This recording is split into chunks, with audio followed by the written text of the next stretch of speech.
Greetings, friends. Your cartoonist pal Stan here with a brand new episode of 50 Years in the Dungeon.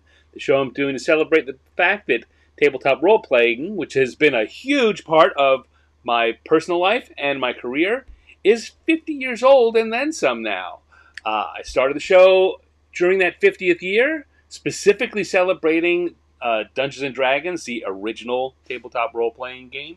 And now that we've gone through and done that, I'm spreading out and talking to people who are involved in lots of different aspects, not necessarily D&D specifically, though a lot of them, no surprise, a lot of them do have a lot of experience at either TSR or Wizards of the Coast and working on D&D, either on staff or on as freelance. But also, I'm now reaching out to people who are working for different companies or having their own independent companies.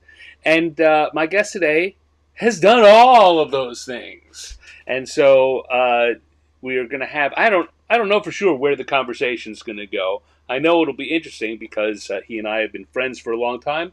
We are business partners and have been that for a while too. Hello, Michael J. Pastor. Hello, Blaine. Thank you for joining us tonight.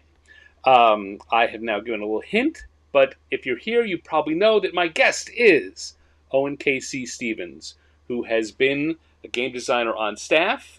He has been a freelance game designer. He has been and is the owner of a third-party publishing company. He's designed core rules. He's designed supplements and adventures. He's done speaking and done a little bit of podcasting and a lot of everything. And so there's all kinds of things we can talk about.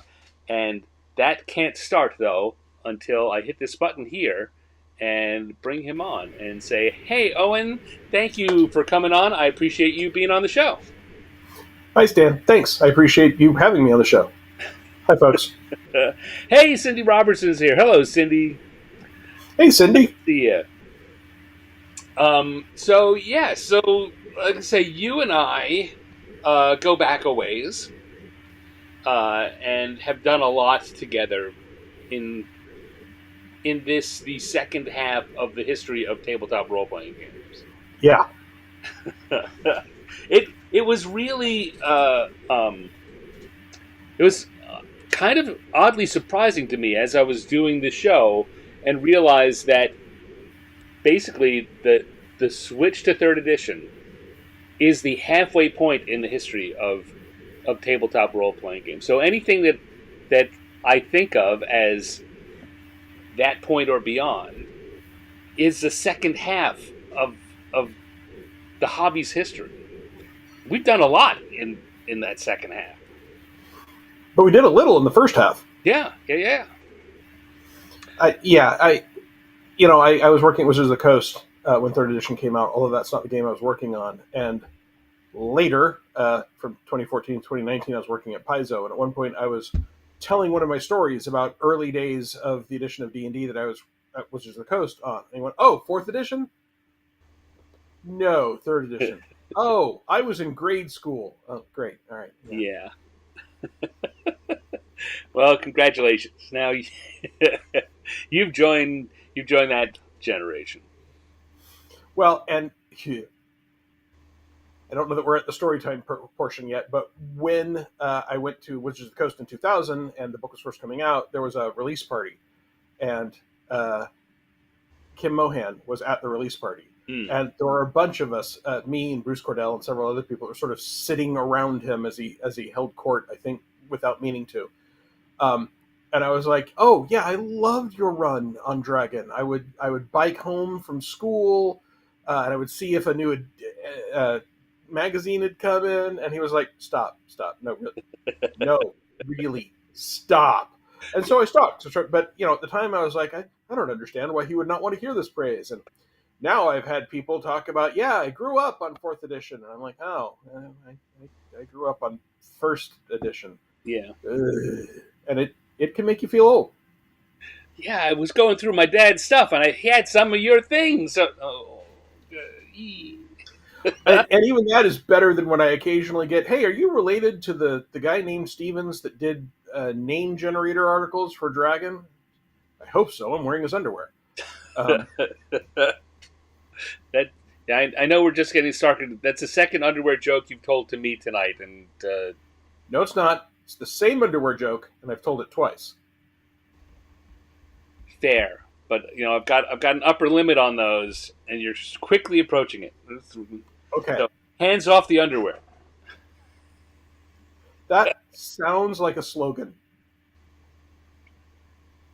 Maybe we can make T-shirts. Um, maybe we can make underwear. All right, so Owen, I know a lot about your history, but I bet there's some folks here who don't. And so when I have these conversations, I usually start by asking people how it is that gaming came into their lives, because we're now in an era where it's kind of assumed that kids growing up are going to have gaming of one sort or another. I think they generally assume video gaming, but yeah, gaming of one sort or another. Right. But something, right? I mean, you hand kids iPads when they're pre-verbal. Yeah. So, yeah. But for us, that certainly wasn't the case. How did gaming come into your life? So you just reminded me of something, a story my mother used to tell, which I'm not sure I've ever told publicly. So when I was pre-verbal, she said that I was fascinated by watching people talk, and that I was aware that they were doing something, but I was pre-verbal, and that I would sometimes sit there and go, which obviously to me is role-playing. It's just pre-verbal role-playing. Right. So an argument can be made that and I loved Cops and Robbers and Spacemen and Bug-Eyed Monsters and all the other run around got you did not did too arguments of the era. Right. Those are all very simple forms of role play. They're not what we think of as role playing games because there are generally speaking no rules. But how I got started in sort of formal gaming, my father was a professor of economics, and he had a master's in math, and my grandfather was a professor of mathematics, and they had both explored some math questions involved in games like chess and Go and shogi. And my father liked chess variations. It was one of the things he enjoyed. So there was a shogi set at our house, which is it's the Japanese version of chess for people who don't know. And growing up, time with my father was precious. He was an extremely busy person, and honestly, he wasn't very good with kids. So finding something that I didn't hate, because his other loves were like bluegrass music, which drove me crazy, and measuring the size of hotel rooms, which bored me to tears, although it was helpful in my life later. But when he was playing games, I found that interesting. So the family, when I was old enough, had a game night, and we would play Pitch, for example, which is a simple early bridge-like game for people who aren't familiar with it. And we would sometimes, if it was just me and my father, we would play chess or Go. I actually learned Go before chess because the rules are simpler. Yeah. The game's more complicated, but the rules are simple. It's much less to remember. And he had a war game-like board game that was a Civil War reenactment game, and he had another one that was World War II that was just tanks. It was just Panzers versus Shermans. That's all the board game was. But they were little tiny plastic tanks. Right. And I originally started playing those as a way to spend time with my father, but I loved all of those things. Also, at my parents' house, to get to my bedroom, you would turn right and walk down 15, 20 foot, it must have been at least a 20 foot long hallway. And that hallway was lined with the family bookcases. And they had all kinds of science fiction and fantasy on those bookcases. They were both very speculative fiction positive people. So there were stacks of analog magazines and science fiction and fantasy magazines and pulps. My parents had Edgar Rice Burroughs and Asimov and Ray Bradbury and Heinlein and all those classics. And I was largely an introverted kid. There were no children my age anywhere in our neighborhood, so I didn't really have kids to play with. So it was very normal for me when I was going to my room to grab a book that either the title or the cover looked interesting, and that got me very much into fantasy and sci-fi. So I was already playing some games, and I was very much into the things that were the roots of the games. Hey, Darren. When in 1982, my parents decided to take a trip to Europe. And for reasons that at the time I thought were utterly unfair, and now as an adult I totally understand, they did not want to take their children with them. So we were left with my aunt and uncle and their kids, our cousins, for the summer of 1982.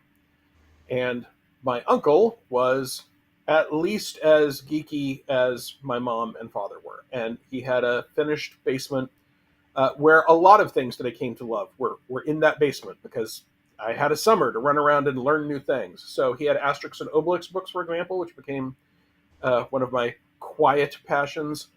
He had a model train set, which got me into miniatures really early because it turns out O scale and 1/72 are close enough. And he had the first edition Dungeon Master's Guide. And I was in the habit of picking up a book if it looked interesting or had an interesting title.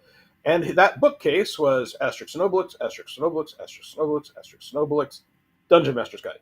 So after reading several books, I pulled it out, and he saw me looking at it, and he said, yeah, I picked that up. It's a game. If you can figure out how to play it, we'll play it one night. So I only had the Dungeon Master's Guide. We did not have a player's handbook. We did not have a monster manual. But I wanted to play this game. It looked fascinating. It sounded fascinating. It was clearly seeped in the fantasy pulps that I loved. You look like you want to say something. I was going to say, I've always been fascinated by the fact that your uncle somehow had only the Dungeon Master's Guide. And I've often wondered, how did he wind up in possession of that and not any of the others? It was what was available at the hobby store where he bought all of his other geeky stuff, right? He would go to a model store, and, there were, in 1982, if there were role-playing game stores, there weren't any in Oak Ridge, Tennessee, which is where he lived and where we were staying for the summer. Right. No, a lot of the conversations I've had have been about where did you buy your first game products, and a great many of us are at a hobby store, a train model store, or a radio-controlled cars store. And when I actually started buying my own, it was for quite a while at a comic book store before a game store appeared. But so I read the book, and I realized there was information missing, but the first edition DMG had stats for common monsters and NPCs just written out in a stat line, right? Not full, a couple of pages of just lines of stats. And so I used that information to determine what we needed to make characters. And so I made up characters using those numbers. And I have joked, though it is technically true, that means I was a role-playing game designer before I had ever played a role-playing game. Now, the rules in question were terrible, what I had put together, but they did work for us to play twice. And none of my cousins had any interest whatsoever, and my sister had no interest whatsoever, and I was hooked for life. So that's how I first got involved. And then, of course, the summer's over, and I go home, and there are no kids in my neighborhood, and I don't know anyone at school who plays role-playing games. And the whole thing might have stopped there, except my mother was part of a group called NOSFA, which was the Norman, Oklahoma Science Fiction Association. And they were college-age kids, and she was obviously older. And so she asked them, what do I do if my 11-year-old son wants to play role-playing games? And one of them said, well, there's a comic book store in town that sells Tunnels and Trolls solo modules, which you can play by yourself. Right. So when October rolled around, it was my birthday, she bought me the Tunnels and Trolls box-based set and 3 or 4 solo modules. And so for a year, I think, I was just playing solo modules all the time. And for several years, when I was home, that's what I did. But with those, she also decided to put together a game group for me. And so she put an ad in our local paper to go to a community rec center and said, people this age come together and will game. And she had assumed someone would be the dungeon master. Right. And she got kids my age, none of which were willing to be the dungeon master. And there was an older kid that tried it once but didn't show up again. So she decided that because it was once a week and it was only for a few hours and we were all excited and 11 or 12 or 13 years old, she'd run a game. And so she would put together an encounter, and if she didn't know how the rules worked, she'd ask us. But my mother has a degree in psychology and a degree in education. So at the end of every game session, she would end on a cliffhanger and would say something like, okay, you are at the doors to the ancient dwarven tomb. But to enter the tomb, you have to correctly list the name of every dwarven king. And to do that, next week when you boys show up, you need to be able to recite the name of every president. And so we'd go home and memorize the list of presidents of the United States, not as homework, but as part of our game.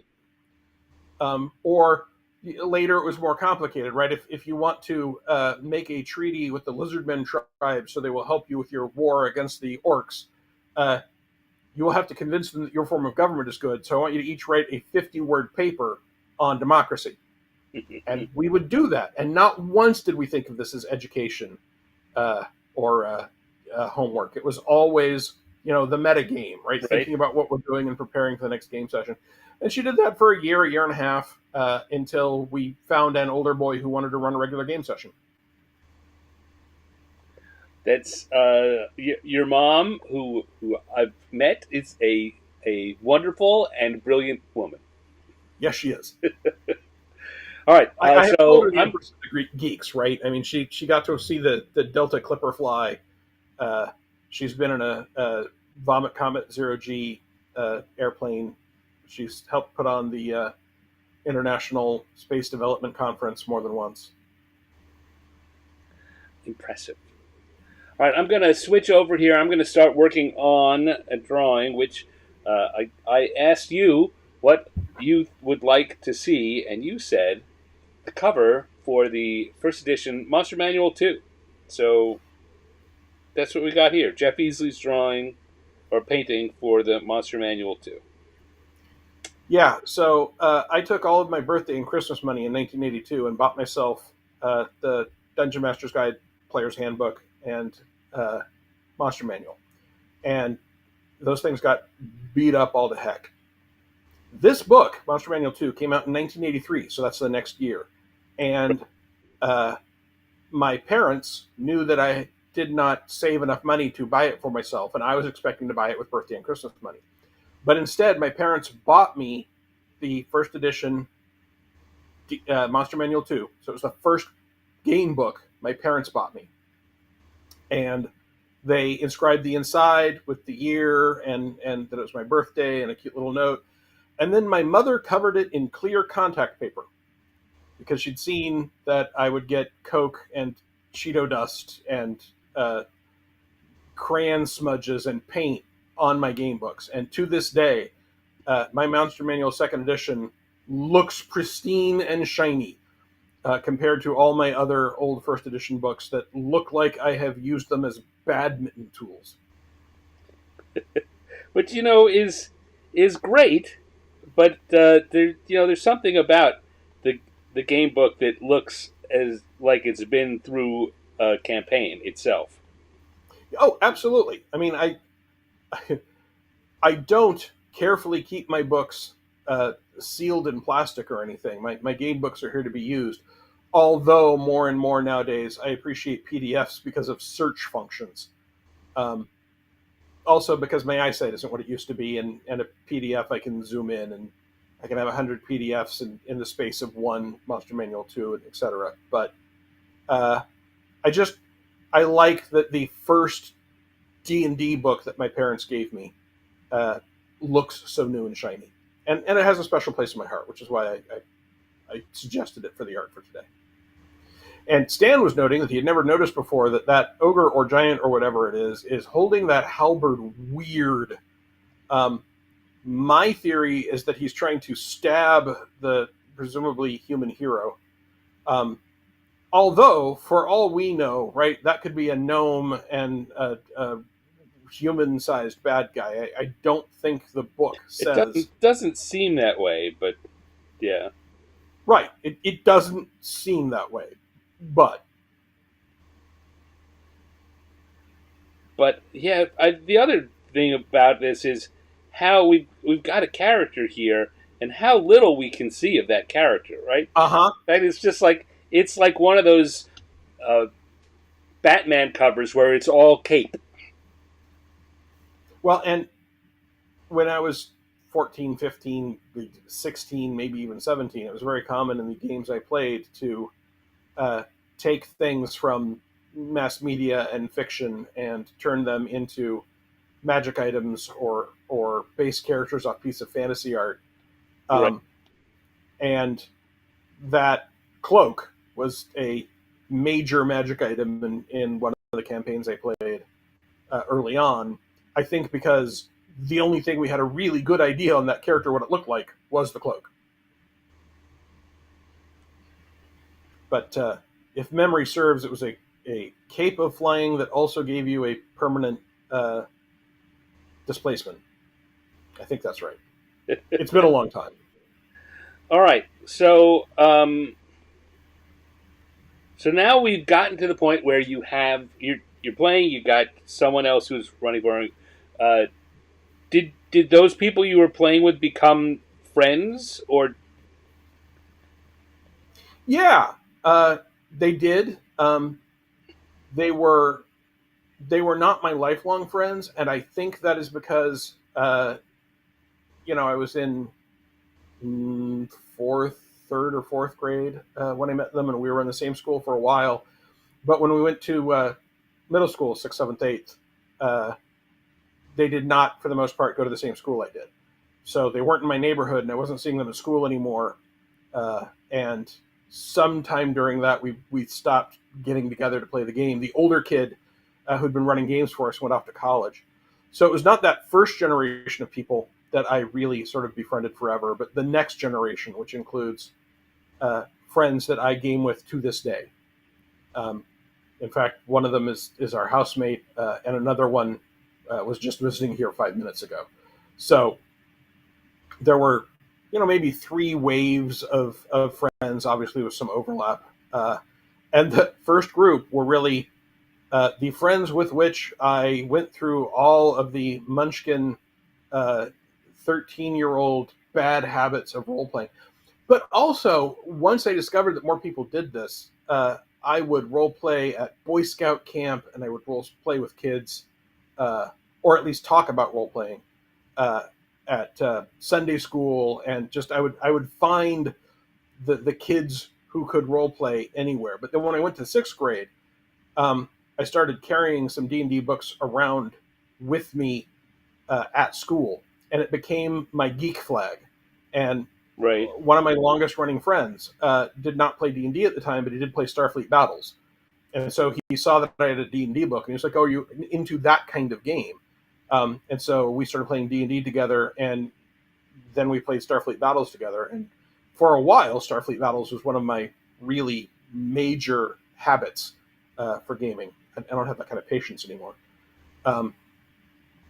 But that group of people I met from like 6th to 12th grade include, for example, my wife. So that was the group that became really the lifelong friends.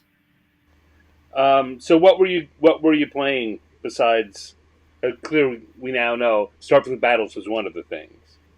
Yeah, Starfleet Battles and Dungeons and Dragons and Gamma World. Oh, I played so much Gamma World. I found Gamma World within a year of finding D&D, and I am a huge fan of Gamma World and what I sort of think of as the Gamma World, or for people that don't know Gamma World that well, Thundar aesthetic. The fantastic powers, twisted Earth where there's a giant luxury liner boat stuck halfway through a skyscraper that's tilted at 15 degrees, and none of that makes any sense, and who cares? It's there. And by the way, there happens to be a 2-headed mutant psychic wizard with evil robots that's terrorizing the people that live in the shadow of the Titanic. I loved that stuff, and so there was a ton of Gamma World. And shortly after that, Champions. There was a period where I moved away from playing D&D much, sort of in the years before. I'll get to the Gamma World Edition question in a second. In the years before Second Edition D&D came out, I had largely stopped playing D&D and mostly played Champions, or the Hero System, for people that know it by that name, and did that a lot. I mean, it was our game of choice. Michael J. Pastor asked, was your first Gamma World first or Second Edition? My first Gamma World was a mishmash of Metamorphosis Alpha, the Sorcery and Six Guns, and Mutant Sorcerer rules from the First Edition DMG, and both First and Second Edition Gamma World, and articles from Dragon Magazine, and articles from White Dwarf back when it had that sort of thing, and Different Worlds was a magazine at the time. Kids, game magazines used to be plentiful, and they came in print, and you could buy a bunch of them at a comic book store. It used to be, game magazines were one of those things that we all shared in common, right? When you met new folks, Yep. The conversation would be about what you thought about the latest articles in this or that, or the variant rules that were published in this or that. Yeah, I mean, one of my good gaming friends, I originally got to know when discussing whether the Cavalier and Cavalier Paladin rules in Dragon Magazine from before they were out in a hardback were reasonable or not. And the answer is no, they were not, but who cares? Why were they unreasonable? Not that I'm disagreeing with you, but sounds like a good conversation. So, for example, the Cavalier and therefore the Cavalier Paladin had rules that allowed them to advance their ability scores as they leveled, and no other class had that power. And that gave them a benefit that simply didn't exist for any other character class. They could start with armor that was better than anyone else's armor. I mean, they're literally the articles came with new forms of full plate and field plate that were better than anything that were in the player's handbook. So they just had powers and options and neat stuff that was flat superior to what other characters could do, especially at low levels. I know people that have been playing third and on often think of wizards as being, the overpowered class. But it was pretty common in first and second edition to insist everyone start at first level, to insist that everyone roll their ability scores randomly. And that meant that if you wanted to play a wizard, you started with 1d4 hit points and one spell a day. And there was if you wanted cantrips, you loaded up cantrips in place of one of those first level spells. So at first level, that was a terrible idea. No way to make wands, no guarantee you'll ever find a wand, and there was just a really good chance that your spellcasters, clerics would be fine, but wizards just were very likely not to survive. So having a character that had really good armor class and a lot of hit points, and especially in the case of the Cavalier Paladin, the ability to heal themselves, was just an off-scale, overpowered character option. Not to jump too far ahead, what did you learn from that in when it came to designing new stuff for articles? Because you spent a lot of time you spent some time writing for the magazines before you came in, and you've written a lot of articles over time that are supplementary material. Yeah, I wrote a lot of stuff for Dragon Magazine, and then I wrote a lot of stuff for D20 Weekly, which was Steve Jackson Games. And then I wrote a bunch of stuff for Pyramid, and I had some articles in Campaign Magazine during the D20 boom. So one of the things that I discovered is that it was extremely tempting whenever you were writing an article to both include your preferred house rules to fix problems with the game overall, and to make people excited about something by giving it, the Monty Hall class feature effect. If I give this class something that no one else has, it'll be super exciting and popular. And I endeavored to avoid that. Now, a lot of my early articles, which is funny given how I got a reputation for being a game mechanic later. A lot of my early articles had no game rules in them at all. I wrote name generators where you would roll percentile dice, and I would put together an elven name or a dragon name or a dwarven name. So there were rules, but they weren't game rules. That was all background and setting stuff. And then when I started to write, yes, Dale Donovan, who was the editor in chief for D20 Weekly for quite a while. I wrote a lot of D20 Weekly. I think mostly I started writing for D20 Weekly shortly after Dale left, which was during the Steve Miller period for D20 Weekly. But I think I wrote some for Dale. Hello, Dale. Thank you for joining us tonight. So when I started doing things like Bazaar of the Bazaar and From the Major Scrolls, I started learning that it was important to look around for what the benchmarks of utility and power and complexity were for the type of thing you wanted to do if you're trying to do a supplement that ties into an existing game. So if I was writing a spell and it was a first level spell, I would look at sort of the most common first level spells, right? Like if Magic Missile is the most popular first level wizard spell, I shouldn't write a wizard spell that is more powerful at first level than Magic Missile. But I can create a spell that does something totally different, completely unrelated, that may still excite people, but that isn't pushing the power limit. Also, that there was an important difference between things any character could reasonably access, or any character in a category could, and things that only a given class or a given species could grab. So one of the problems with the Cavalier was that the class was given this ability to advance its ability scores. And I think later, when the class went over to Unearthed Arcana, I think probably they had some generic rules for that, but I can't say that for sure because it's been, 30 years. Right. But Michael's asking about byline. I'll get to that in a sec. But there's this important difference. If I'm writing a rule and I have an article that is, hey, here is how characters could train to advance their ability scores. Well, that's an optional rule, and it will apply to everybody. And the GM can even have it apply to bad guys. So even if that's a power-up, it's a power-up that can be accessed universally. If I'm writing a magic item, especially if it's a magic item that can apply to anybody, then I just need to make sure that its price and its level and its total utility is equivalent to other treasures that would be gotten at that level. And that's a very first edition, second edition thinking, right? And probably fifth edition thinking for that matter. For third and fourth edition, the question would be, what's the price? What's the level?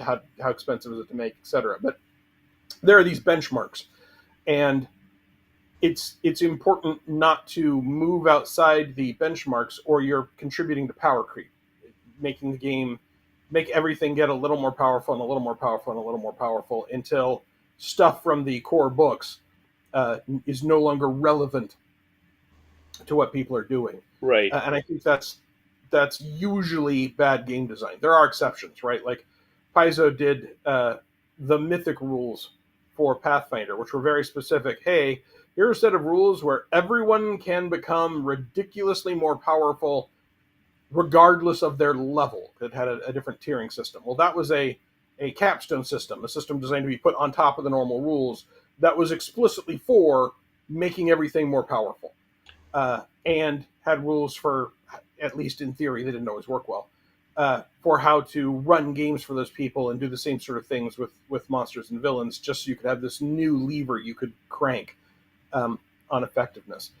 Michael J. Pastor asked, what year / how old were you when you got your first byline? My first byline was Dragon 251. I remember the exact number because later when they did the Dragon compilation, it goes through issues 1 through 250. So none of my stuff is in the Dragon magazine compilation. And that would have been 1997, I think, which means I would have been 26. I might be off a year one way or the other by that. All right, so there's a couple of things in there that I wanted to touch on. One is that You, in fact, are even still doing that to an extent. One of the most popular things you do in your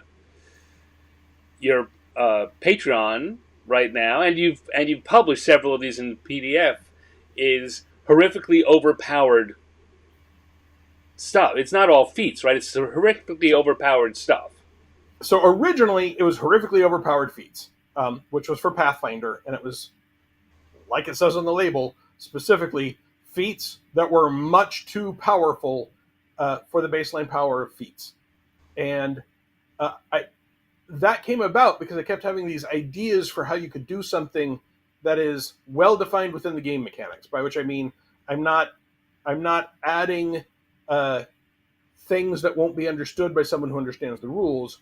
That I would sometimes use like as a temporary power up or to represent, this NPC has become a demigod, whatever, in my own games.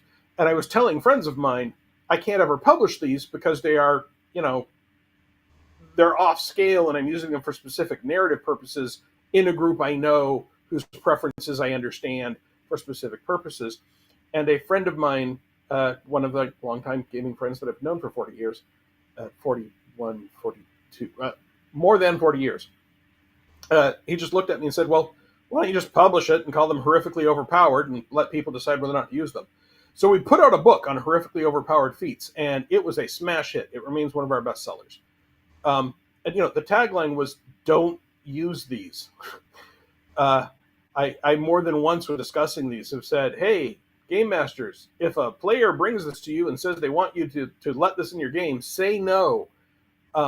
But there are game masters who really like these things. And I've had people give me all sorts of reasons for why they add these to their games. One person runs a game for their spouse, and that is it. So it's a single player.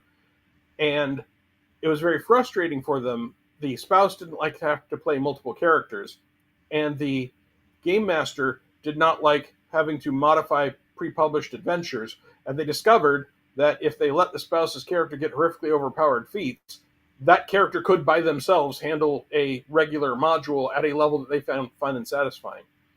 Other people claim that it is more interesting than Mythic, for example, which was a concept that came a little later, and then I did horrifically overpowered Mythic feats, which I did both horrifically overpowered Mythic feats and Mythic horrifically overpowered feats, which are actually two different things. And that did well. And Michael J. Pastor says, God forbid you should ever gestalt them, right? Gestalt is one of the feats that you can take a horrifically overpowered feat and become a gestalt character. So we did 3 or 4 collections of those, and the Four Horsemen, which was a freelancing group that we were working with and publishing for, they did 1 or 2. So there are like 5 books of these for Pathfinder. I did 1 book of them for Starfinder. I've got a Patreon that I run articles 2, 3, 4 times a week. And one of my patrons said, hey, what do you think of writing up, instead of feats, horrifically overpowered class features? And I was like, well, I can do it. I wrote all of the Mythic class features for Legendary's Mythic Handbook, for example. But I don't know, how much people want to see that. But a patron asked me. I picked a class. I picked Fighter because I really like starting new power-ups or concepts with fighters in Pathfinder. Fighters are a sort of anchor class, and seeing how a fighter handles stuff frequently tells me how flexible a system's going to be. So I did horrifically overpowered fighter class features like 3 months ago on my blog, and got only universally positive feedback. The only potentially non-positive feedback I got is someone said, hey, can we get some Starfinder stuff too? So I've done 1 horrifically overpowered set of class features for Starfinder, and then I've been doing horrifically overpowered themes for Starfinder. But basically, I've gone through all of the core classes for Pathfinder First Edition. I'm working on the base classes for Pathfinder First Edition. I've done all of the hybrid classes as paid patron exclusives. Most of my Patreon is open to either the public or to any member. So you can sign up for a free membership, and that gets you most of the articles. I do one a week that is only for paying members. And sometimes they'll get like an index. So, for example, I've got an index of all of these articles that is only available for paying members, because I want people to pay me, but I also want people who can't afford it to get some of this content, and I want people to be able to look and see what kind of thing is on there before they decide to give me money. Right. But So give me money. When we get back to the other view, I'm going to put your Patreon link online, but it's very simple because it's patreon.com/Owen K.C. Stevens. Yeah, people should go look that up. As you say, being a free subscriber gets you a lot. Yep, it does. And I've got a Patreon idea that I think would be a good idea that I have not had the time and energy to put together since I had the idea, but I'm still hoping to do it, which is to put one together specifically as a free Patreon that no one pays for, that is for people to sign up for, and then I get a bunch of freelancers and maybe even small companies to make announcements on it. So you could come sign up for the Patreon, and it would be a place where you could go to see announcements about upcoming projects and worlds and Kickstarters, because there isn't a single place for that anymore. I think EN World and RPG.net are about as close as you get for one place. You can probably get a lot of that in Discord. You can't get them in one Discord. It's a bunch of different Discords. Right. And very quickly, because there's so much to talk about, Michael asked when you did your first article. How is it that you got from just being someone who's doing stuff for your home campaign to working professionally? How did that happen? So I married my wife, who was a gamer and who liked my game. Our original courtship was me running a solo game for her. She likes how I run role-playing games. And that's not all she likes. Sorry. I mean, obviously it's not all she likes. I also make her laugh. In any case, so we were going through a period of very tight finances, sufficiently tight that, for example, we invited my family over for dinner once a week because they would pay us their share of the food bill for making dinner for them, and then we could eat the leftovers for a few days. And we would allow our friends to pay us for a home-made meal on game nights. And literally, one of our friends would sometimes just bring over a frozen lasagna and say, "I will feed you this lasagna if you run a game." So during that time, I could not afford a Dragon Magazine subscription. And I really wanted a Dragon Magazine subscription. And I had dozens and dozens and dozens of notebooks where I had done world building on my campaign. And I had, my own pantheons. Thanks, Darren. Appreciate you being here. My own pantheons and my own worlds. Thanks for stopping by, Darren. Sorry. There was a journal that was a journal of people that had gone into this ancient dungeon, and I actually wrote the journal so I could hand people this composition book that had all of the notes on it. And at one point, when I was complaining that we didn't even have money for a Dragon subscription, my wife said, "Well, look, you write all this great stuff. Why don't you write articles for Dragon Magazine? And that should make you enough money that you can buy a subscription." And I thought, no, those are done by highbrow professionals who live in high rises and have people bring them golden and chocolate dice on platters. And she was like, "Yeah, sure, the professionals that work at TSR, but not just the people that write in the magazines."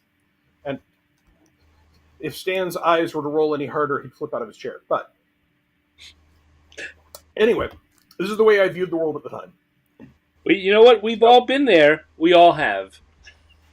So this was the mid-1990s.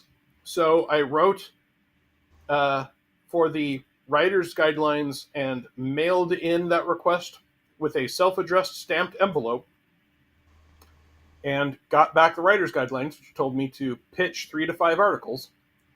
So I pitched 3 to 5 articles to Dragon Magazine, and one of them was a dwarven name generator, because I had recently had a big plot line involving dwarves in my campaign, and I didn't want to have to keep coming up with Helmbeard and Grimdun and Mugaxe and, right, names that sounded more than just stolen from Tolkien, although a lot of the elements were taken from Tolkien. And Dave Gross actually wrote me back and said, hey, we just did a Dwarven magazine, so I won't be doing another dwarf-focused issue for a year. But I've got a Elven article coming up, so if you could write an Elven name generator, that would be really useful, and I would need it by this date. And so I thought, aha, I have gotten feedback from an editor, and he's requested something specific. And I had no ideas for an elf name generator. But I took 30 days, every spare day, every spare moment, grinding through what seemed like the Herculean task of writing about 1,500 words on an elven name generator. So 30 days of work, 1,500 words. And that's going to be important here in a later story. And I didn't know how to type. I wrote everything out longhand, so my wife typed up the article, and I sent it in, and Dave Gross accepted it, and asked me if I had more ideas, and told me what the next 12-issue themes were, and said that if I had ideas for other name generators that would match those themes, he'd be really interested in seeing them. So I started working on other name generators, and in the end, I did Drow and Halflings and Kuatoa, and I did one like in 2000 for taverns and businesses and blacksmiths, and I did a dragon name generator. And I got the check for the very first article, and I got myself a Dragon magazine subscription, and I thought, this is neat.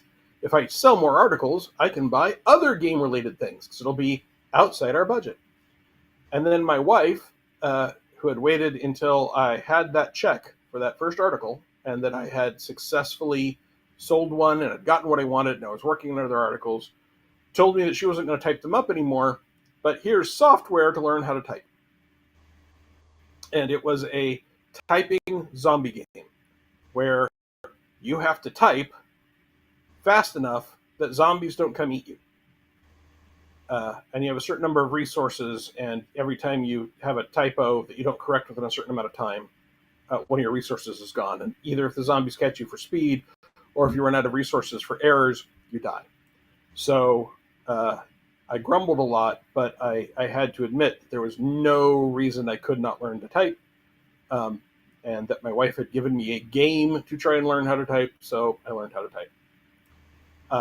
And then from there, there was a TSR Writers Workshop, which I keep thinking was in 96. What year did you say it was in, Stan? It could not have been. It would have to have been in, at best, late 97. All right, so 97. Because we were in Seattle by then, and that didn't happen until the summer of 97. All right, so 1997, there's a TSR Writers Workshop in Seattle. Michael J. Pastor says, why didn't Dragon and Dungeon magazine give free subscriptions for their contributors? I got 3 free copies of any issue I wrote for, but no, we didn't get free subscriptions. Although, to be fair, there are now game companies. It's so much cheaper with PDFs. There are companies that now give me copies of all of their PDFs for free, so that I can be up to date on their stuff. But,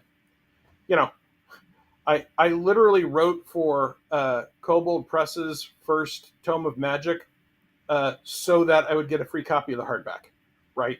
The hardback cost more than my freelancer fee for the tiny amount I wrote on that. But anyway, I kept moaning that I would love to go to the Writers' Workshop, and at this point I'd gotten a bunch of articles published. And once again, my wife said, well, if you want to do that, right, you're proving that you can write this, we can probably come up with the money to send you. And so we saved and we scrimped, and I flew out there and was at the 1997 TSR Writers Workshop for RPGs. Hey, Ravenlore. And there I met Stan in person. And he was there with Ed Stark. And I also met a bunch of other, I met Jonathan Tweet, and I met Julia Martin, and I met Thomas Reed. And I used to have the notebooks that would tell me all the people I met. But I took a whole bunch of notes on what they said to do to get into the gaming industry. And then I did them.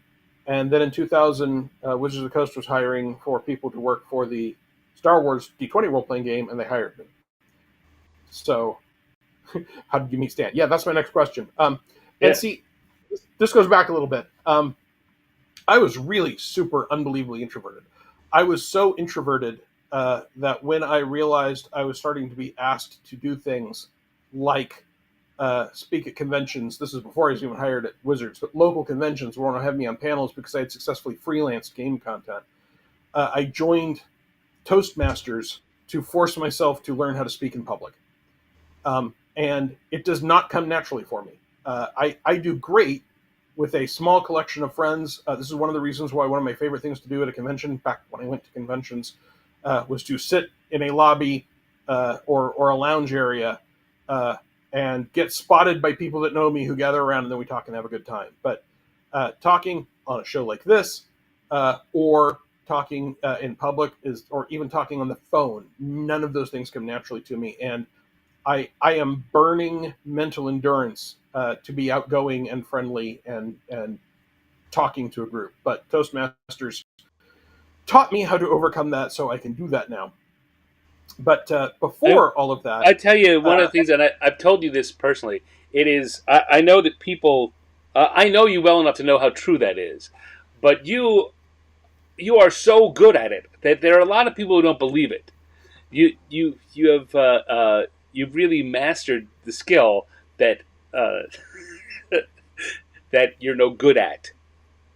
Air quotes. Yeah, no, I have gotten to a point where I can do 60 tight minutes on nearly any game or geek related topic off the cuff in front of a crowd. But it's a skill. It can be learned. It can be learned and it can be taught, and it can be honed. You get better at it over time. But what people don't see is that frequently when I'm done with those things, I will curl up into the fetal position and shudder and pet a cat and listen to Celestial Soda Pop. Right? That's a fairly normal reaction for me. Before all of this, when I was just getting out of preference skill, yeah, exactly that. When I'd gotten my first few articles published, Aaron Alston, who is one of my very favorite game designers, who we lost many years ago, lived in Texas, and I lived in Oklahoma, and he would come up to just general geek conventions sometime.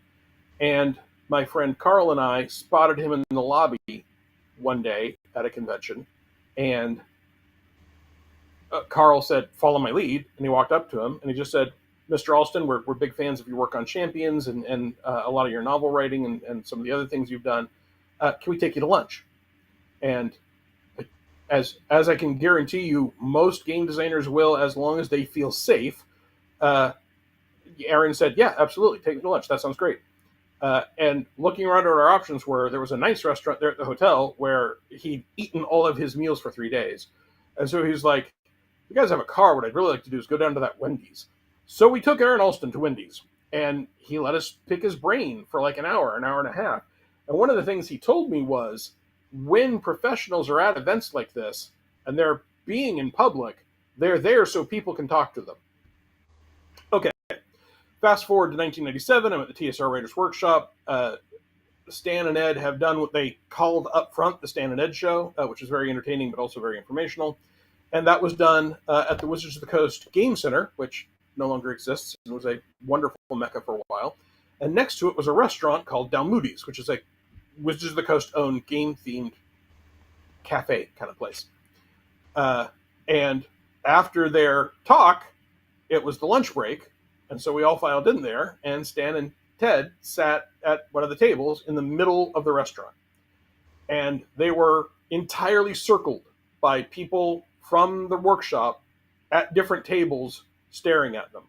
And so I thought, well, Aaron told me that they're here to be talked to. So I walked up and said, Stan, Ted, because they had told us not to use their last names. In fact, I didn't even know Stan's last name.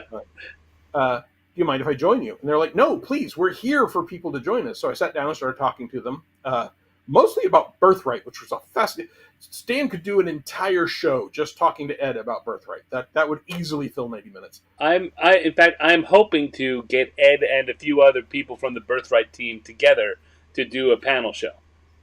Totally should, because it was a great lunch. But when other people, see, Cindy Robertson remembers Del Moody's, and or the game center. But anyway, then when the other people from the workshop heard them say, yeah, that's what we're here for, the table filled up, we talked, we had a grand time. I mean, the funny thing was, and you know this, we specifically went there so you guys could talk to us. So we spent those first 15 minutes at that table, or 10 minutes, saying, I guess it's just going to be us.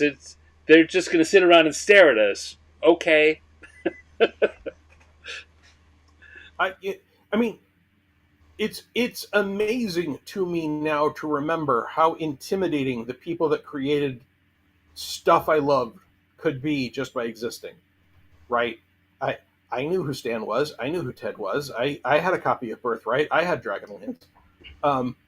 These were people who crafted worlds that had been important to me and sometimes have gotten me through low points in my life. So if my friend Carl had not forced me to risk talking to Aaron Alston and taking him to lunch, and if my wife had not decided that I could maybe actually make money doing this, and it's been my career ever since, and we'd scrimped and scraped, and honestly, my grandmother covered the difference when we were coming up just a little short for me to go out to the workshop, never would have talked to them, never would have gotten this far.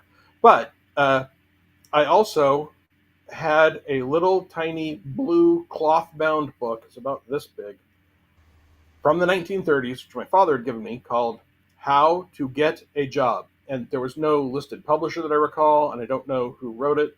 Hi, Foxtrot. After the writer's workshop seminar, I looked at the How to Get a Job, and it said, if anyone speaks at a seminar or an event that you're at, especially if it is a small group, send them a thank you note. So I had carefully written down the name of everyone that spoke it to us, and especially Stan and Ed, because they had taken the time to talk to me at lunch. And when I got home, I wrote everyone a thank you note and typed it up myself, because I could do that now, and signed it and sent them all care of Wizards of the Coast, because I had its address. And then fast forward a couple of years, I continued to publish in Dragon Magazine, and Wizards of the Coast is hiring. I mean, that's not the only thing you did. So that's not the and one of the things. So one of the reasons it was the Ted and Stan show is that we'd done this at a bunch of different conventions, and we had a lot of what we talked about was on top of the game design issues. Was if you want to get a job, what are things you should do?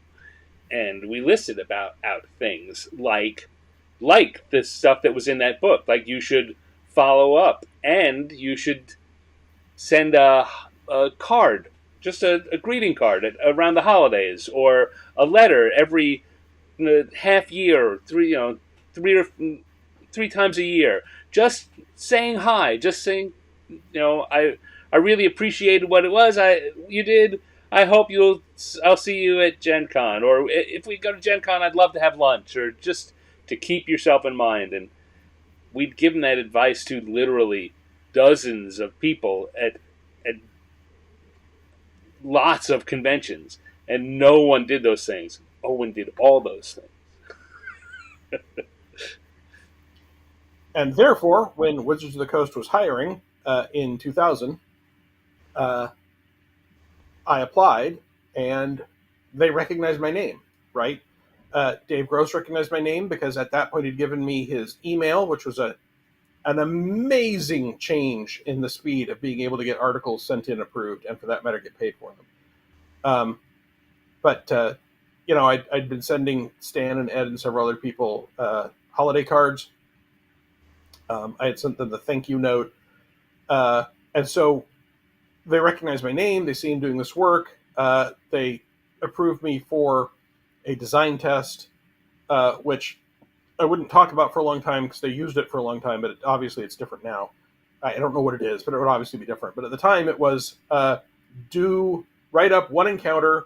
They gave me a specific word count that involves hobgoblins. And I did that, but it had to include a map, and you had to scan the map, and I didn't own a scanner, and it was a timed assignment. And literally, my friends started calling around until they found someone with a scanner I could use. And I ended up, with just a few hours left, driving to the University of Oklahoma so I could go into the office where a friend of a friend worked so that we could scan the map so that I could send that in along with my design test. And the design test passed, so I did a phone interview. And I know, at least passingly, nearly everyone in the phone interview. And I got hired. And obviously, I don't know exactly, and I wasn't the only person that got hired. A few people got hired at that time. I don't know exactly what the discussion was about, but more than one of the people who was there and was part of the discussion on who to hire mentioned I was the only person that had ever sent them a thank you note. And I seemed like I was reasonable and polite and friendly, and they wouldn't regret having me around in the office all the time. Because if you're doing something creative that will sometimes involve, I'll say, debate rather than argument, the last thing you want to do is hire someone who's going to be an ass. It's just, you don't want that in your life. All right, so we're at the top of the hour now, and as I suspected, we've barely scratched the surface of the history of Owen. Let's get off the timeline entirely and just kind of look more broadly. What are some of the things you've been working on recently, or if you wanted to just kind of take a 30,000-foot view, what are your highlights? What do you look at the topographical map of Owen's career and say these are the points that you notice? I am really proud of the work I did on Star Wars, the D20 Star Wars, when I worked at Wizards of the Coast, and for that matter, on the Star Wars Saga edition, which was there was D20 Star Wars, and then there was the Star Wars Revised Core Rulebook, and then there was the Saga edition, which for people that remember were the ones that were kind of square rather than normal RPG book size. And I definitely think those are one of the highlights. I am very proud of a lot of the work I did with Green Ronin. And for a while, Green Ronin was one of my primary freelance outlets. I wrote Bastards and Bloodlines, which I'm still very proud of. I worked on the advanced... I wrote, but it was edited and developed and assisted. I was the primary author for the Advanced Game Mastery Guide, which, by the way, is currently part of their Humble Bundle. If you want a bunch of D20 age, third age stuff from Green Ronin, they've got some great third-party content, some of which I helped with. And I worked on the Black Company book. And the Black Company book kind of has a tie-in. Chris Pramus was one of the people who was at that interview that I ended up getting hired at Wizards of the Coast. So one of the questions they asked me was, if you could take any one literary property and turn it into a D20 setting, what would you pick? And I said Black Company. It was the first thing that came to mind.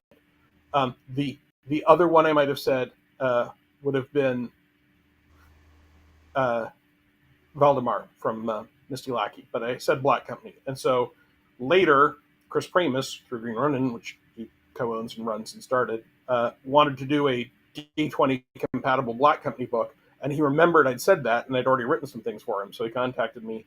I think it was actually a phone call, which just mostly doesn't happen anymore, and said, hey, I remember you wanted to make Black Company for D&D. We're doing that. Do you want to be part of it? And I very much did, and I'm really happy with the result. And I worked on Thieves' World with them, and I worked on Song of Ice and Fire with them. I did a bunch of licensed stuff with them.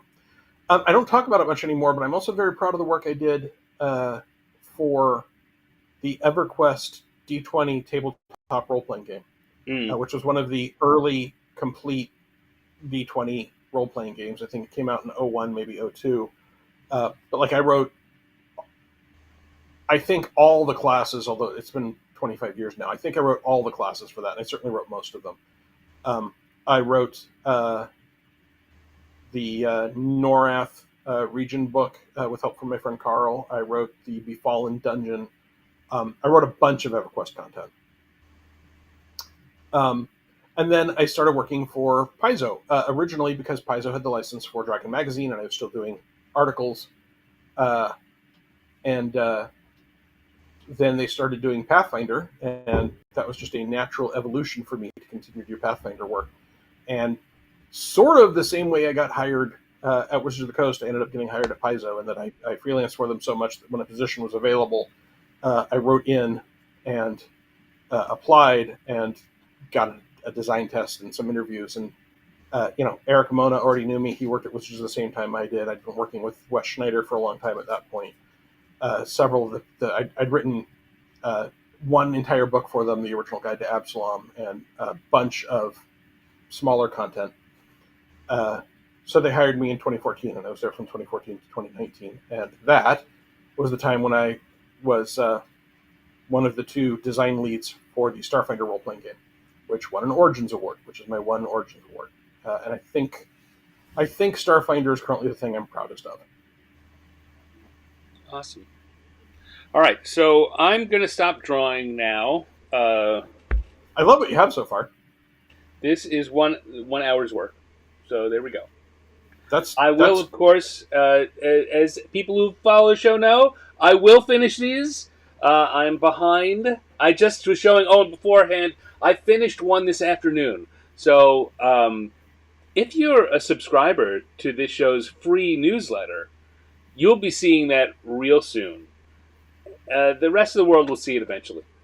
But if you want to see the latest finished piece, 50yearsinthedungeon.substack.com is the place to go and get a free subscription. And eventually, I will finish this one up, too. I look forward to it. I really like it. I had never noticed some of the details you're putting on the boots until you drew them.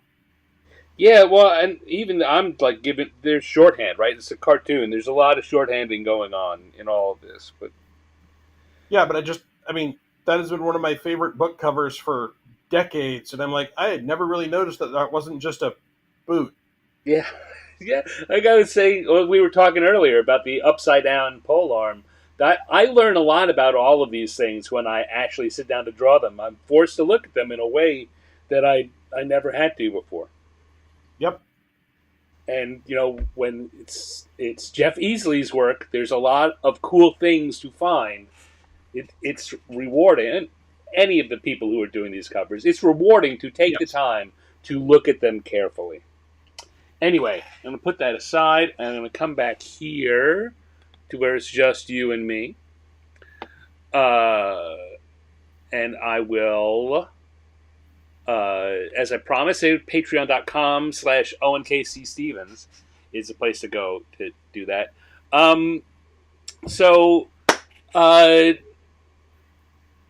Interestingly, because you've had such a long and storied career, and because we were going through it chronologically, we really are still, at best, working to the midpoint in your career. We're now here at the 50th anniversary of tabletop role-playing games. And your career spans from a little before the midway point all the way through the second half. Yep. Right now, you're a publisher as well as a game designer and a fan and a person that plays the games. Looking at where we're at here at half a century, what are you looking at for the next segment? As again, both as a fan and as a publisher. I think there continues to be a gap in having a career path to going from someone who is interested in role-playing games to being a professional tabletop role-playing game designer. The path I took basically doesn't exist anymore. There have been a couple of other paths that have existed since then that have now gone away. And I think there's not a very broad understanding of what a role-playing game industry is like. I sort of alluded to that when I was talking about, thinking of game designers and their golden palaces with their chocolate-covered dice. It ain't like that. Most game designers, if they are full-time game designers, money's tight. Exposure is tight. There are fewer and fewer good ways to get word out about things. Kickstarter and crowdfunding in general, which originally was legitimately a way to test the waters and see if people would buy something, is I think now more used as a way to inform people that you've got something coming and get pre-orders. There used to be a healthy pre-order system in the industry, and it's gone. Patreon is a way for people to try and connect to their fan base directly. And, I've got 160 something backers on my Patreon, more than half of which are paying members. But if I could get 5,000, then I could just write what they wanted full time, whatever that was, and make a decent living at that. So if you get 1,000, you could. Yeah. I mean, you wouldn't live comfortably. You wouldn't have the people bringing you chocolate dice. 5,000, you maybe get your chocolate dice. I think at 5,000 I can have the chocolate dice, but I have to get them myself. Which is fine. But there continue to be changes to how gaming is absorbed and interacted with and produced. Right now, for example, there are a lot of virtual tabletops, and there are a lot of people that primarily play through virtual tabletops. And I don't know anything about making content for virtual tabletops. And I've got some content that is available. Dustin Knight says, it's better than 1,000? 1 million. And yeah, of course there would be. I'd love that. And J. Michael Pastor, how do you know how many people on Patreon you can personally support? Right. There are limits. Yep. My base content level is $3 a month. I support more than $3 a month worth of other people on Patreon. A lot of them I support because they make stock art that I can use in my products. But there are other people that I just support to support them. But yeah, there's absolutely a limit. And of course, not every content creator has a Patreon, and people can have favorite content creators, et cetera, et cetera. But I still think there's a gap.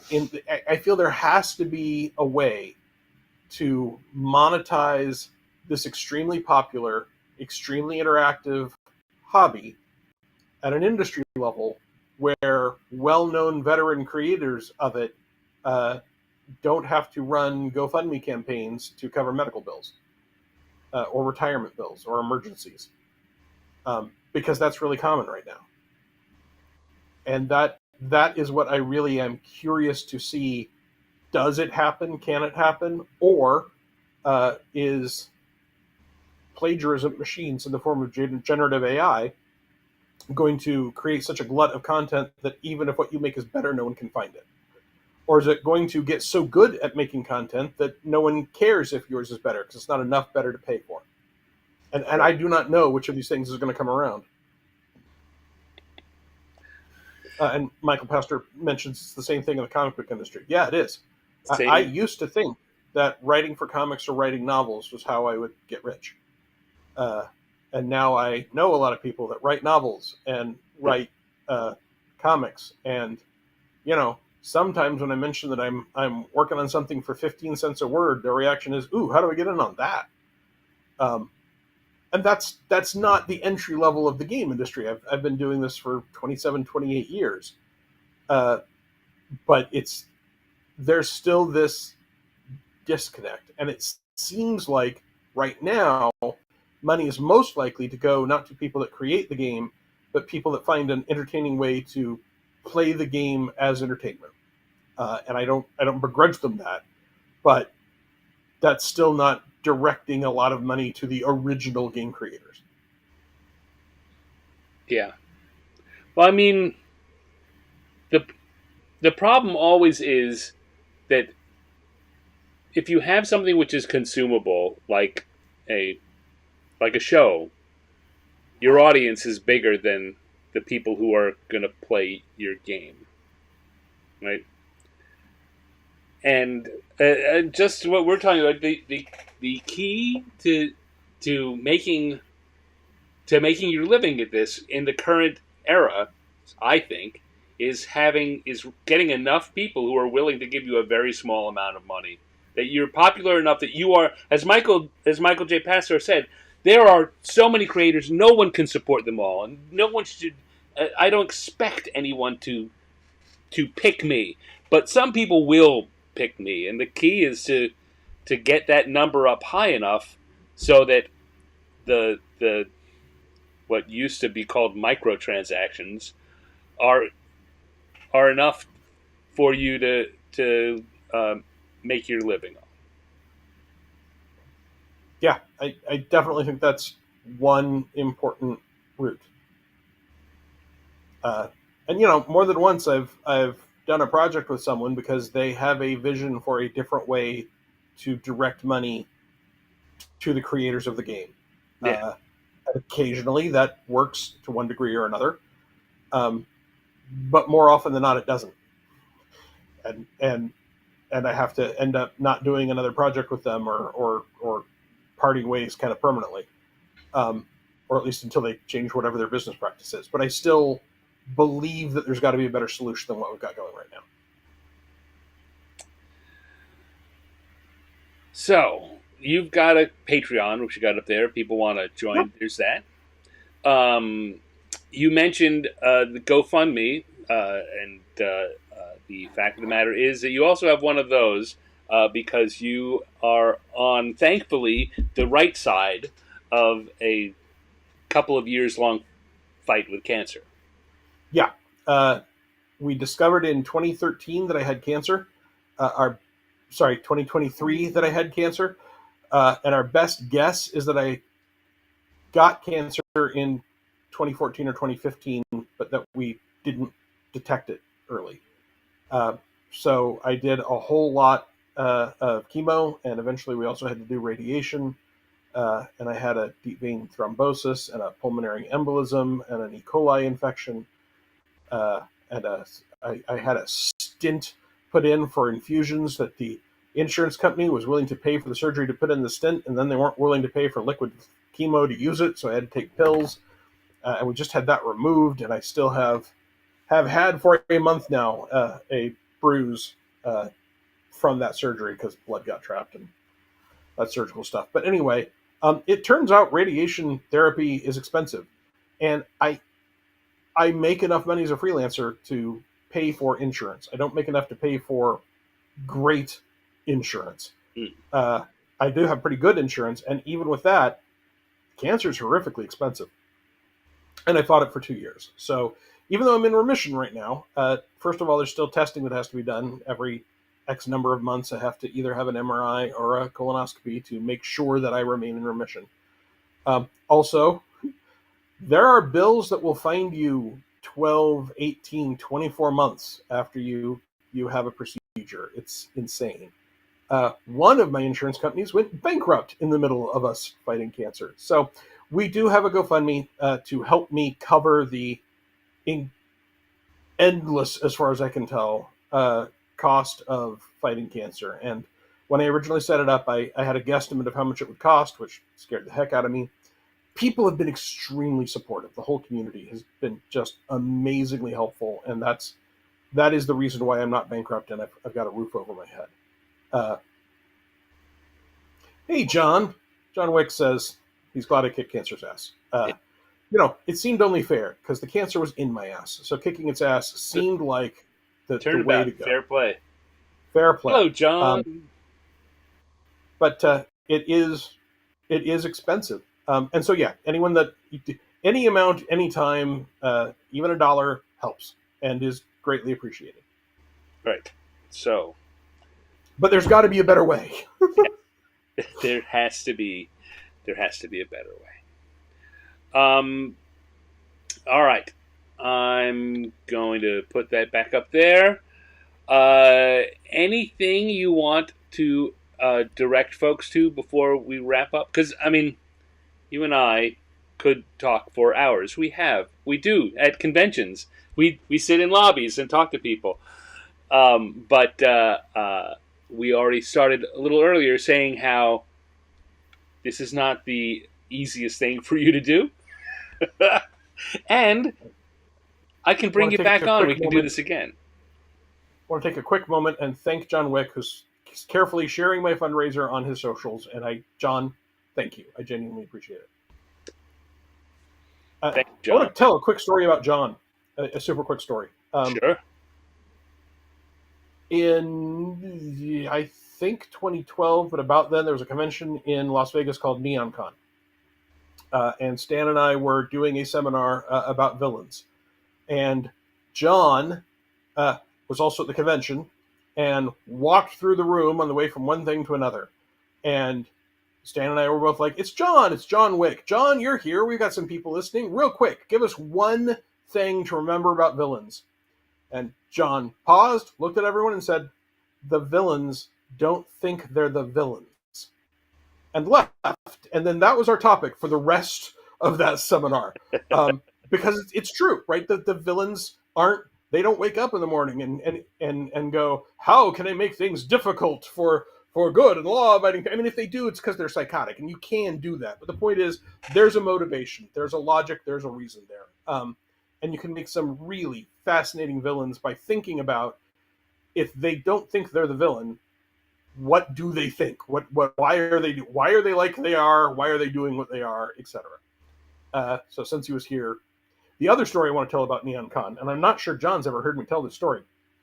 He was putting out a new zombie game for conventions at the time. So you would have a little thing that would say if you were a zombie or if you were a zombie hunter, and it would be in your ID for the convention, your name badge. And I was over at his booth, and he asked if I wanted to play, and I was like, sure, of course, naturally. So we talked for a little bit, and then he gave me a thing saying it was a zombie, and I was just a base, normal, typical, average zombie. I do agree with John Wick that Dr. Doom is the best villain. Full stop.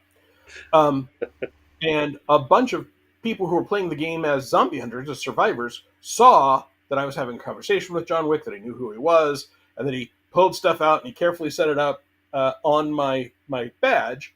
And then I was just trying to walk across the hotel to get to my room. And they very clearly assumed that because John Wick knew me, and John Wick had set up my zombie setup, that I was going to be some sort of dangerous super zombie. So while I'm trudging, I am not a fast human. So I am trudging slowly across 2 lobbies and a casino to get to my hotel room. And a group of people are starting to shadow me, and they're running about and finding other people. And they got 5 people, and they got 8 people, and they got like 20 people moving in a circle, keeping track of me. And I know what's going on. And they finally decide that 20 is probably enough to take me.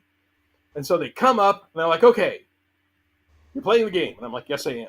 We're going to attack you. Okay. We're going to start with a machete. And I looked at it. I was like, great. It's power 2. I'm power 1. I'm dead. John didn't make me a special zombie, but John's game had created this very, very different event. Not because of the rules, but because of what people were bringing into the game themselves. It was emergent behavior. I've never forgotten that. And it's some of the most fun I've had playing in a game, not because of anything I did, but because this massive group of players was terrified that I was going to be a super mutant zombie and split in half and eat their souls. But nope. Nope. That was the easiest thing to kill ever. And they all screamed and had a great time. And they bought me drinks because we happened to be standing next to a bar. And it was fun. But perception can be so different from reality. And fun can come from both. All right. Owen, thank you very much for coming in and chatting. Well, definitely have to have you back and do the second half of your career. Fair enough. Folks, remember patreon.com/Owen K.C. Stevens is the place to go. Owen, if you hang on, I will do an outro, and then you and I can say farewell in a friendly way. Bye, folks. All right, there we go. That was, I guess, at least the first half of a conversation I'm going to have with Owen. Owen and I do. He talked about the couch thing at Gen Con. Neither he nor I are at Gen Con very often, but each year, recently, we have done a virtual conversation on the couch. So look for that at Gen Con. If you're not going to be there, look for that as something we will probably be doing online come late July or August. I'm not sure when Gen Con is falling this year. Thank you all for joining me. Thank you, everyone, for showing up. Lots of interesting folks in the chat today. More people than I can possibly go back. So I'm just going to say thank you to you all. I appreciate you being here. As mentioned on the show, there are... sorry, I'm losing my place on my control board. There is a free newsletter for the show, 50yearsinthedungeon.substack.com. If you go there, you will be the first people to get to see the finished versions of the art when it's done. You will also get all the information on who's coming up in future episodes and other behind-the-scenes stuff. So, like I say, free newsletter. There are paid versions, as Owen and I were talking about. These are ways that we try to underwrite so that we can afford to keep doing this as full-time game designers and cartoonists. But the good stuff, the main stuff, is free. So go on, give it a try. I'd really appreciate it if you did that. I also, as I pointed out earlier, have a Patreon. If you really like my stuff and you think, hey, he is one of those guys. He's one of the guys that I want to be one of my top guys. I want to support Stan. Patreon is the way, the best way to do it. Then, buying everything I possibly ever put out is another, but we can talk about that later.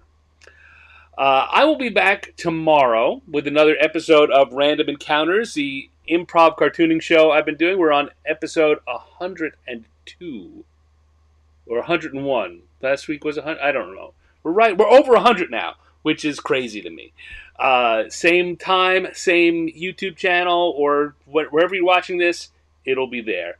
I'll be back next Wednesday with another interview. I believe that I'm going to be talking to Kiz Johnson about her upcoming cozy RPG from Kobold Press called Riverbank.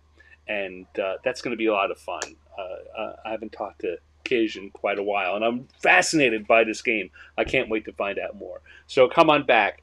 You can, of course, always watch any of these shows on replay at my YouTube channel, where there's a playlist for the show, and all of the 62 episodes are there, and they'll all be there for free, always.